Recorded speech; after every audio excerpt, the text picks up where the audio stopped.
দর্শক, জ্বালানি সংকট নিয়ে বিস্তারিত আলোচনায় আমাদের সঙ্গে যুক্ত হচ্ছেন অর্থনীতিবিদ মাজিদুল হক। আপনাকে স্বাগত দেশ টিভির স্টুডিওতে।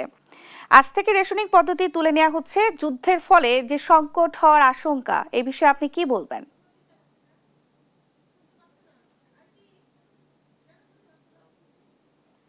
আপনি কি আমাকে শুনতে পাচ্ছেন?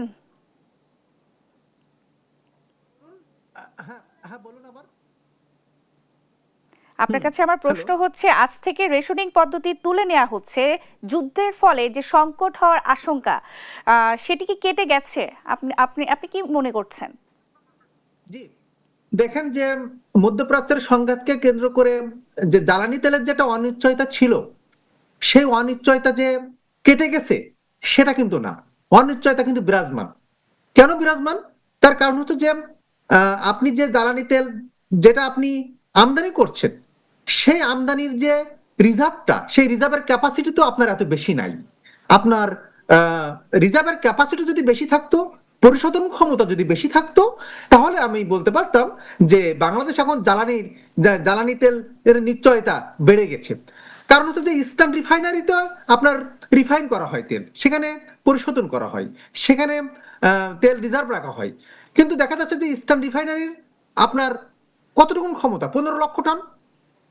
এই 15 লক্ষ টন দিয়ে তো আপনি 1 মাসের বেশি বা 1.5 মাসের বেশি কিন্তু আপনি জ্বালানির নিশ্চয়তা দিতে পারেন না। হ্যাঁ, রেশনিং ব্যবস্থাটা উঠাই নেওয়া হয়েছে। এটা সামনে ঈদ, ঈদকে কেন্দ্র করে এটা উঠানো হয়েছে। এটা এটা সরকারের একটা ভালো উদ্যোগ। কিন্তু এটা দূরপাল্লার বাসগুলোতে তেল পাবে, এটা ভালো উদ্যোগ। মানুষজন বাড়ি যেতে পারবে। কিন্তু আপনার জ্বালানির যে নিশ্চয়তা, সেই নিশ্চয়তা কিন্তু এখনো পর্যন্ত এই মানে এটা অনিশ্চয়তার ভিতরে এখনো আছে। আমি বলবো যেটা, সেটা হচ্ছে যে আপনার গভর্নমেন্টের যে গাড়িগুলো আছে, সেই গাড়িগুলো কিন্তু আপনার যেটা হচ্ছে যে এলোমেলো ভাবে চলাচল না করে রুটিন অনুযায়ী চলতে হবে, প্রত্যেকটা ডিসিপ্লিন থাকতে হবে। কারণ হচ্ছে যে আমি কিন্তু এখন শাকসবজির বাজারটাকে, ইনফ্লেশনটাকে কন্ট্রোল করার জন্য আমার এখন পরিবহন খরচ বেড়ে যাচ্ছে। তাহলে পরিবহন খরচ বেড়ে গেলে তো আমার ইনফ্লেশন কে উস্কে দিচ্ছে। তাহলে আপনার মানুষের জীবনমান কিন্তু থেমে যাবে। সুতরাং জ্বালানি খাতকে যদি আপনি, জ্বালানিকে যদি আপনি নিশ্চয়তা না আনতে পারেন, জ্বালানি রিজার্ভের সক্ষমতা যদি আপনি বৃদ্ধি না করতে পারেন, পরিশোধন ক্ষমতা যদি বৃদ্ধি না করতে পারেন, তাহলে বাংলাদেশের অর্থনীতিতে কিন্তু জ্বালানি নিরাপত্তা কিন্তু নিশ্চিত করা কোনোভাবেই সম্ভব না। আর একটা বিষয় হলো যে আপনি জ্বালানি নিরাপত্তা যদি নিশ্চিত করতে না পারেন, আপনার কৃষি খাতে আপনার উৎপাদনশীলতা কমবে, আপনার শিল্প খাতে উৎপাদনশীলতা কমবে, আপনার দেশের যে বাজারগুলো রয়েছে সেখানে অস্থিরতা তৈরি হবে। কারণ কারণ আপনার পরিবহন ব্যয় অনেক গুণ বেড়ে গেছে। যে ট্রাক ভাড়া আগে 5,000 টাকা ছিল, আজকে সেটা 8,000 টাকা নিচ্ছে। তাহলে আজকে যে আমি সাপ্লাই চেইন ম্যানেজমেন্টটা, আমার সরবরাহ চ্যানেলটা কিন্তু ভেঙে যাচ্ছে দিনে দিনে। সুতরাং জ্বালানি তেলের যে নিশ্চয়তা, সেই নিশ্চয়তা খুব দ্রুত আনতে হবে সরকারকে। এবং এটার জন্য যেটা করতে হবে যে আমার যে ইস্টার্ন রিফাইনারির যে ক্যাপাসিটি, সেই ক্যাপাসিটিটা বাড়াতে হবে। ইস্টার্ন রিফাইনারির যেটা 2012 সাল থেকেই এই ক্যাপাসিটি বাড়ানোর কথা ছিল, কিন্তু দুর্ভাগ্যজনক যে এই ইস্টার্ন রিফাইনারির ক্যাপাসিটি এখনো পর্যন্ত কোনো সরকার বাড়াতে পারে নাই। আমি বর্তমান সরকার, নতুন সরকারের কাছে একটা প্রত্যাশা থাকবে যে জ্বালানি নিরাপত্তা বাড়ানোর জন্য ইস্টার্ন রিফাইনারির ক্যাপাসিটি জানে খুব দ্রুত বাড়ে। মাজিদুল হক, আপনার কাছে আমার আরো প্রশ্ন আছে। সেটি হচ্ছে, এতদিনে তো অনেকেই প্রয়োজনে অতিরিক্ত তেল সংরক্ষণ করে ফেলেছে, এটি কি কমে আসবে কিনা, আপনার কি মনে হচ্ছে? না, দেখেন যে আমাদের যে কোনো ধরনের একটা শক যখন আসে, তখন মানুষজন কিন্তু আপনার এডিশনাল সে রিজার্ভ রাখতে চায়, অতিরিক্ত সংরক্ষণ সে করতে চায়। এটা কিন্তু মানুষের সহজাত প্রবৃত্তি।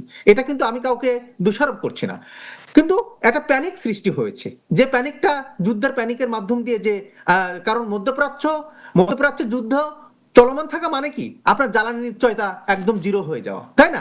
সুতরাং মানুষজন সে রিজার্ভ সে সংরক্ষণ করেছে। হ্যাঁ, আমার কাছে মনে হচ্ছে যা আমাদের জনসাধারণকেও কিন্তু একটা সচেতনতা গ্রো করতে হবে, সচেতন হতে হবে, যেন সবাই যতটুকুনি প্রয়োজন আমাদের, ঠিক ততটুকুনি আমরা যেন জ্বালানিটা নিই। এবং পাম্পগুলো যে দিচ্ছে না সেটাও না, পাম্পগুলো কিন্তু দিচ্ছে, পেট্রোল পাম্পগুলো। কিন্তু আমার কাছে আরেকটা প্রশ্ন হলো যে পেট্রোল পাম্পের বিষয়টা আমি যদি একটু বলি, তাদের সে জ্বালানি সরবরাহ করার জন্য তারা কি আসলে সুশাসন নিশ্চিত করছে কিনা সেখানে, সেটাও একটা কথা। আমি হঠাৎ করে দেখছি যে আপনার গভর্নমেন্টের একটা গাড়ি আসলো, বা হঠাৎ করে দেখছি যে একটা বা স্টিকার যুক্ত একটা গাড়ি আসলো, সেই গাড়িতে দেখলাম যে পুরো ট্যাঙ্কিটা ভরে নিয়ে গেছে। ওনার কিন্তু কোনো সিরিয়াল নাই, ওনার কিন্তু কোনো ওই গাড়ির কোনো ডিসিপ্লিন মেনটেন করতেছে না, ওই গাড়ির তেল নেওয়ার ক্ষেত্রে রেশনিং মেনটেন করতেছে না। সুতরাং তেল পাম্পগুলোতে যেটা দেখা যাচ্ছে যে একটা অস্থিরতা কিন্তু বিরাজ করছে, সেখানে কিন্তু বিশৃঙ্খলা আছেই। সুতরাং জ্বালানি তেল সরবরাহের ক্ষেত্রে আমি মনে করি রেশনিং পদ্ধতি যদি থাকেই, তাহলে সবার জন্য যেন সমানভাবে থাকে, ন্যায্যতা যেন আপনার ন্যায্যতাকে জি জি আপনাকে নিশ্চয়তা সেক্ষেত্রে দিতে তেল হবে, ন্যায্যতার সংরক্ষণও মাধ্যমে জ্বালানি কমে তেল আসবে সরবরাহ। আমরা মনে করছি। সংকট জি। মেটাতে সরকার ভারত থেকে অতিরিক্ত ডিজেল আমদানির উদ্যোগ নিয়েছে, এছাড়া বাড়তি দামে ওয়েল এবং এলএনজি আমদানির উদ্যোগ নিয়েছে। এটির প্রভাব কি হতে পারে?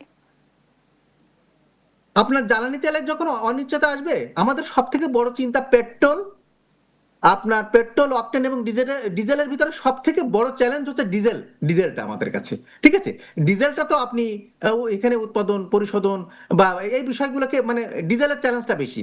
হ্যাঁ, এখন যদি আমরা ভারত থেকে যদি আমদানি করার সিদ্ধান্ত নিই, চীন থেকে আমদানি করার সিদ্ধান্ত নিই, আপনার সিঙ্গাপুর থেকে নিই, ইন্দোনেশিয়া থেকে নিই, আমাকে তো সংকট সংকট মানে সংকটকে কাটানোর জন্য, সংকটকে এড়ানোর জন্য আমাকে তো বিকল্প একটা পদ্ধতি আমাকে অবলম্বন করতে হবে। কারণ আমি আমি যখন মধ্যপ্রাচ্য থেকে আমি তেল আমি পাবো না, তাহলে তো আমাকে আমার অর্থনীতিটাকে বাঁচিয়ে রাখতে হবে।